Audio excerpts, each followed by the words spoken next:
Hello friends, അസ്സലാമു അലൈക്കും. Welcome back to my channel. അപ്പോൾ ഇന്ന് വഴുതനങ്ങ വെച്ചിട്ട് വളരെ ടേസ്റ്റി ആയിട്ടുള്ളൊരു വിഭവമാണ് ഉണ്ടാക്കാൻ പോകുന്നത്. എനിക്ക് വഴുതനങ്ങ പൊതുവെ ഇഷ്ടമല്ലാത്തൊരു പച്ചക്കറിയാണ്. പക്ഷേ ഇങ്ങനെ ഉണ്ടാക്കിയ ഈ ഒരു വിഭവം എനിക്ക് നല്ലവണ്ണം ഇഷ്ടമായി. അതുകൊണ്ടാണ് ഈ വീഡിയോ നിങ്ങളുമായി ഷെയർ ചെയ്യുന്നത്. അപ്പോൾ തീർച്ചയായും ഇതെല്ലാവർക്കും ഇഷ്ടപ്പെടും.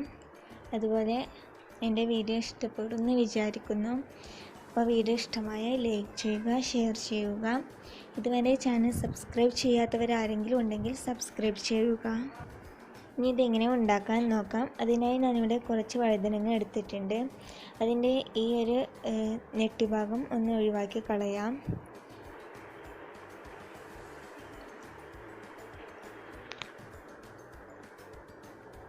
ഇപ്പോൾ എല്ലാത്തിൻ്റെയും നെറ്റൊക്കെ കളഞ്ഞെടുത്തിട്ടുണ്ട്. ഇനി ഇതൊന്ന് അരിഞ്ഞെടുക്കണം. ഇനി ഇത് അരിഞ്ഞിടാനായിട്ട് ഒരു പാത്രത്തിൽ കുറച്ച് വെള്ളം എടുത്തിട്ടുണ്ട്. വെള്ളത്തിലോട്ടാണ് ഇത് അരിഞ്ഞിടുന്നത്. വെള്ളത്തിലോട്ട് തന്നെ അരിഞ്ഞിടണം, ഇല്ലെങ്കിൽ വഴുതനങ്ങ കറുത്ത നിറമാകും. അപ്പോൾ ഇതിൻ്റെ കറയൊക്കെ പോകാൻ വേണ്ടിയിട്ടാണ് വെള്ളത്തിലോട്ട് ഇട്ട് കൊടുക്കുന്നത്. ഇനി ഇതെല്ലാം ഇതുപോലെ ചെറുതായി അരിഞ്ഞെടുക്കാം. ഇപ്പോൾ മുഴുവനായി അരിഞ്ഞെടുത്തിട്ടുണ്ട്. ഇനി ഇതിൻ്റെ കറയൊക്കെ ഒന്ന് പോയി കിട്ടാൻ വേണ്ടിയിട്ട് കുറച്ച് നേരം വെള്ളത്തിലിട്ട് വെക്കാം.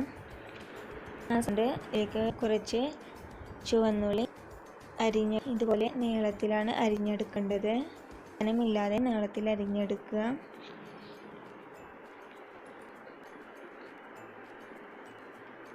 മുഴുവനും അരിഞ്ഞെടുത്തിട്ടുണ്ട്.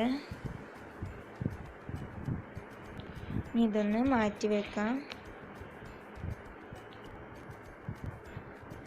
അപ്പോൾ ഇതിൻ്റെ വെള്ളമൊക്കെ കളഞ്ഞിട്ടുണ്ട്. ഇനി ഇതിലേക്ക് മസാല തേക്കാൻ വേണ്ടിയിട്ട് ഒരു പാത്രത്തിലോട്ട് മാറ്റിയിട്ടുണ്ട്. ഇനി ഇതിലേക്ക് പൊടികൾ ചേർത്ത് കൊടുക്കാം. ആദ്യം മുളക് പൊടി ചേർത്ത് കൊടുക്കുന്നുണ്ട്. മുളക് പൊടി നിങ്ങളുടെ ആവശ്യത്തിന് കൂട്ടുകയും കുറയ്ക്കുകയൊക്കെ ചെയ്യാം. ഇനി മഞ്ഞൾപ്പൊടിയാണ് ചേർത്ത് കൊടുക്കുന്നത്. അതും ഒരു അര ടീസ്പൂണോളം ചേർത്ത് കൊടുക്കുന്നുണ്ട്. ഇനി മല്ലിപ്പൊടിയാണ് ചേർത്ത് കൊടുക്കുന്നത്. അതും ഒരു അര ടീസ്പൂണോളം ചേർക്കുന്നുണ്ട്. ഇനി കുരുമുളക് പൊടിയാണ് ചേർത്ത് കൊടുക്കുന്നത്. അതും എരിക്കാവശ്യത്തിന് ഇട്ട് കൊടുക്കുക. ഇനി ഗരം മസാലയാണ് ചേർത്ത് കൊടുക്കുന്നത്. അതും ഒരു 1/4 to അര ടീസ്പൂണോളം ചേർത്ത് കൊടുക്കുന്നുണ്ട്. ഇത് ഓപ്ഷണലാണ്, ഉള്ളവർ ഇട്ട് കൊടുത്താൽ മതി. ഇനി ഇതിലേക്ക് ആവശ്യത്തിനുള്ള ഉപ്പും കൂടെ ചേർത്ത് കൊടുത്ത് നല്ലവണ്ണം മിക്സ് ചെയ്തെടുക്കാം. അപ്പോൾ നല്ലവണ്ണം മിക്സ് ചെയ്തെടുത്തിട്ടുണ്ട്. ഇനി ഇതൊന്ന് മൂടി വെക്കാം. ഇനി ഇത് ഉണ്ടാക്കാനായിട്ട് ഒരു പാൻ അടുപ്പത്ത് വെച്ചിട്ടുണ്ട്.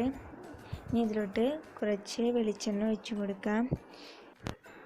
ഈ എണ്ണ ചൂടായി വരുന്ന സമയത്ത് ഇതിലോട്ട് അരിഞ്ഞ് വെച്ചിട്ടുള്ള ചുവന്നുള്ള ഇട്ട് കൊടുക്കാം. അതുപോലെ പച്ചമുളകും കറിവേപ്പിലയും കൂടി ഇട്ട് കൊടുക്കുന്നുണ്ട്. ഇനി ഇത് ഒന്ന് വഴറ്റിയെടുക്കാം. ചെറുതായി വഴഞ്ഞു വന്നാൽ മതി. ഇപ്പോൾ ചെറുതായി വഴഞ്ഞു വന്നിട്ടുണ്ട്. ഇനി ഇതിലോട്ട് നേരത്തെ റെസ്റ്റ് ചെയ്യാൻ വേണ്ടി വെച്ചിട്ടുണ്ടായിരുന്ന വഴുതനങ്ങ ഇതിലോട്ട് ഇട്ട് കൊടുക്കാം. ഇതിൽ തന്നെ വെള്ളം ഉണ്ടാവും. കൂടുതൽ വെള്ളമൊന്നും ഒഴിക്കണ്ട. വെള്ളം ഇല്ലാതെ ആവിയിൽ വേവിച്ചെടുക്കുകയാണ് വേണ്ടത്. ഇതൊന്ന് നല്ലോണം മിക്സ് ചെയ്തെടുത്തിട്ടുണ്ട്. ഇനി ഇതൊന്ന് മൂടി വെക്കാം. ഒരു 10 മിനിറ്റൊക്കെ ആയിട്ടുണ്ട്. ഇതൊന്ന് തുറന്ന് നോക്കി ഒന്നും കൂടി ഒന്ന് ഇളക്കി കൊടുക്കാം.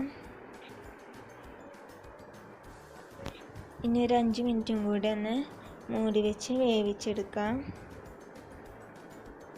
ഇപ്പോൾ ഒരു 5 മിനിറ്റ് ആയിട്ടുണ്ട്. ഇതൊന്നും കൂടി ഒന്ന് ഇളക്കി കൊടുക്കാം.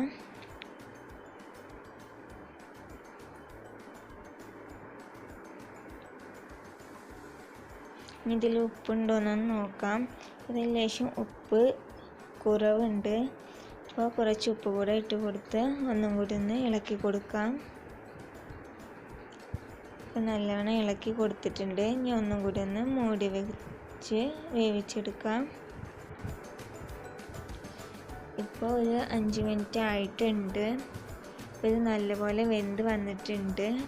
അപ്പോൾ ഫ്ലെയിം ഓഫ് ചെയ്തിട്ടുണ്ട്. ഇതൊരു സേവിങ് പാത്രത്തിലോട്ട് മാറ്റാം. അപ്പോൾ ഇതെല്ലാവരും ട്രൈ ചെയ്യണം. വീഡിയോ ഇഷ്ടമായി ലൈക്ക് ചെയ്യുക, ഷെയർ ചെയ്യുക, സബ്സ്ക്രൈബ് ചെയ്യുക.